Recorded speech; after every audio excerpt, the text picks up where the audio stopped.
Good morning and welcome to our daily devotion insight. And I just want to share a text here with you. It's found in Psalm 28 verse 9. And it says, "Save your people and bless your inheritance. Be their shepherd and carry them forever."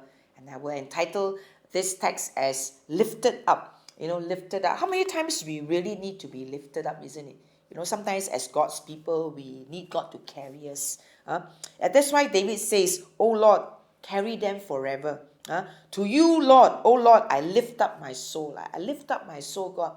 I need you to help me, to carry me through." And here he feels the necessity that, other men's souls should be lifted up as well as his own. David has gone through, King David has gone through ups and downs, gone through a lot of things in his life that, he is just being moving on and pushing on. And when you ask for this blessing, do not forget to seek it for others as well. When you ask God, "Lord, will you lift my soul up this morning, or will you lift my soul up today?" Then don't forget also to pray for others that you know that they may also be down, and let them be lifted up.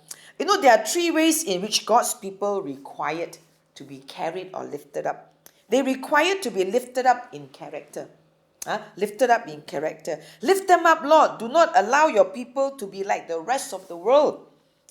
Lift up our character. Let us be able to say, we are not of this world.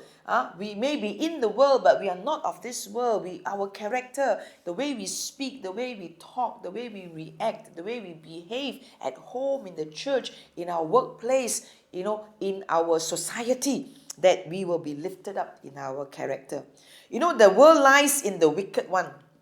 And the world believe in the wicked one, and then the world's people are looking for silver and gold, seeking their own pleasures and the gratification of their lusts. But Lord, carry your people. That's us. Carry your people up beyond all this. Keep them from being, sucked into this whole system. Just like, in Romans chapter 12, it says, "Do not conform to this world, but be transformed by the renewing of our minds."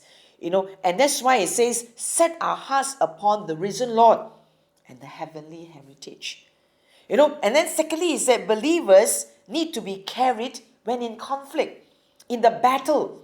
If we seem to fall, Lord, be pleased to just give us all victory. And then if the foot of the enemy is upon our necks for a moment, help us to grasp the sword of the Spirit and eventually to win the battle.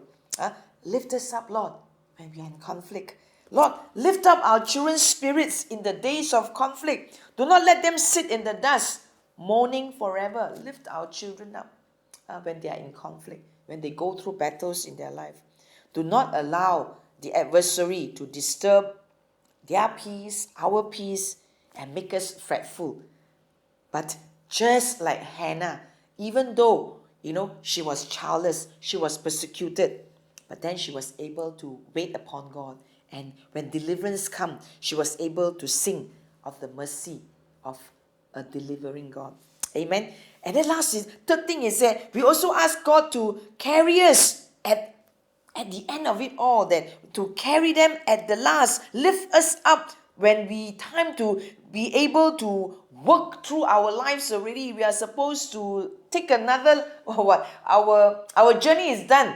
And then, Lord, you will lift us up, our bodies from the tomb, raise our souls to your eternal kingdom, and so that we can be able to live with you forever and ever in your glory. Amen. So this morning, let us be encouraged. Just as the psalmist says, be our shepherd.